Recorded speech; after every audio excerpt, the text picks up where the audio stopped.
Whether you're used to cruising cats or coming to them for the first time, the bottom line is that they're very different to monohulls. But how? And why does it matter?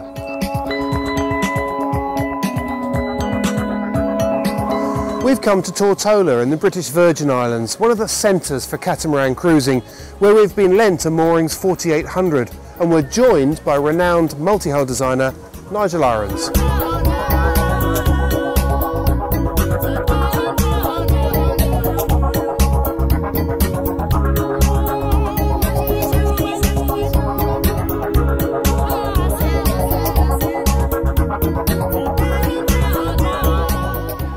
The stability of modern cruising cats and their potential for good performance downwind is part of their big appeal. But there are tips and tricks for getting the best out of a cat downwind and also avoiding getting too overpressed.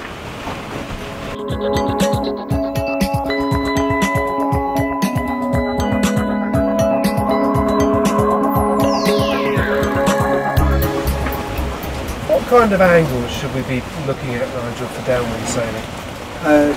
We should go deep, but we should still not sail dead downwind. It's not like racing boats where the speed is so great that you can haul your wind and sail quite aggressive angles and still make best speed downwind. But with this kind of cruising boat, I'd say you just want to come comfortably off the downwind line so that you're not close to a gybe and so on. But I think because of that, you'll probably need, if you're doing any sort of serious sailing, you should have a downwind sail. And it might even be an ordinary traditional striped spinnaker. Probably better to be an asymmetric one, which can be tacked on the windward bow. One sort of step up from the real base boat is to have a little bit of a bowsprit, which allows you to carry that a little closer to the wind, like maybe up to a beam reach, let's say. But by and large, there's no point in thinking you're going to go really fast and sail aggressive angles, so keep going downwind but avoid the downwind line. You know. And as far as comfort is concerned, is it true to say that on a cruising cat you can sail much deeper and avoid the rolling that you might get on a monohull? That's right. I think most monohull sailors sailing in, say, tradewind conditions are actually coming up enough so that they try to avoid that rolling, and it isn't a problem in the catamaran for sure. So it isn't a constraint. And what about quartering seas? Is that an issue with cats? No, they should be able to deal with that even under autopilot. No particular problem. This is quite a traditional main sheet system which they've chosen to put on this boat. Instead of having a track along the deck, the position of the boom is determined by these pair of tackles which are both controlled from the cockpit. It's quite a good idea, less complicated, less to go wrong. And obviously, if you started letting the boom out further now, this one would eventually become redundant. This would swing over the other way and give you a reasonable amount of banging downwards when you're slightly off the wind. When you really go off the wind, you have to put a tackle down to the rail and haul it from there, because you need sometimes to go out quite a lot further than that. And that's the way you still keep the mainsail from twisting too much. One of the big risks, I guess, with any boat, but particularly multi-hulls, is when the breeze comes up and you're going downwind. Yeah, I do think that is it's a really important point, actually. The problem is that you can't reef going downwind, obviously, because the sail is against the shrouds. And it is probably the area that is potentially the most dangerous if you have the kind of conditions where a squall might come out of nowhere, maybe in the middle of the night, and catch you out, and you haven't got the crew to react quickly enough. If that's the situation, and you're on a long passage and you're just family or friends on board, the safe thing to do is to sail downwind with quite a heavily reefed main right from the start.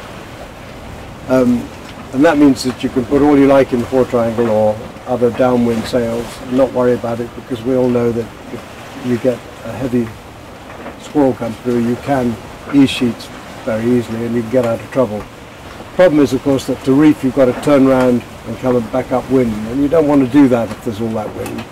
And there's a kind of nasty feeling as you go around the corner that the apparent wind's going to increase quickly and you could be in trouble. So I'd say that is one of the most important, in terms of safety, that's one of the most important points about sailing a boat, is never get caught out downwind with an inadequate crew and too much mainsail. What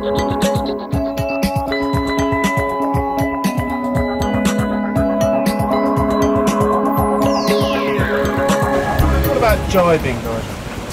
Well, in a race boat, a fast boat, it's really easy because as you go down through the downwind line, the boat's going fast enough that the apparent wind has almost dropped completely, so it's very easy. On a boat like this, cruising boat, it's kind of similar to a monohull. The only thing is, you're not so conscious that you're sailing by the lee. You don't get a sort of feeling of that awkward feeling of heeling to windward, so you don't get the warning signs. That's quite important, and you have to think about it carefully anyway, because you don't want to be caught out with a crash jibe. And I guess the loads are pretty high as well on a cat. They would be high because of the big roach mainsail and so on. Yeah. This bridle arrangement we have on the main sheet on this boat will actually help us in the jibe, because as long as the leeward side one on the old jibe is reasonably near vertical, which it is already actually, is I can more or less leave that, jibe onto it and then ease it out, and then when we're good and ready we can take up the slack on the new leeward one, on the what is the lazy one at the moment. So we might as well go ahead and do that, I think. Ready for me to come down? Yep. Okay, coming down. I'll just take a little more slack as it comes over.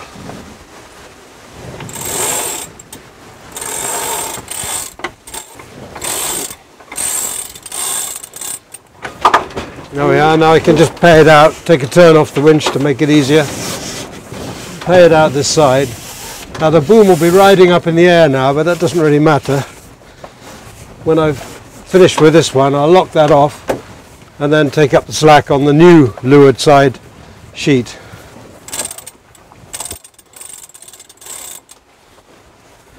Now I can put a little bit of heft into that, and then finally let go the one on the old windward side. There we are. And that's it, more or less.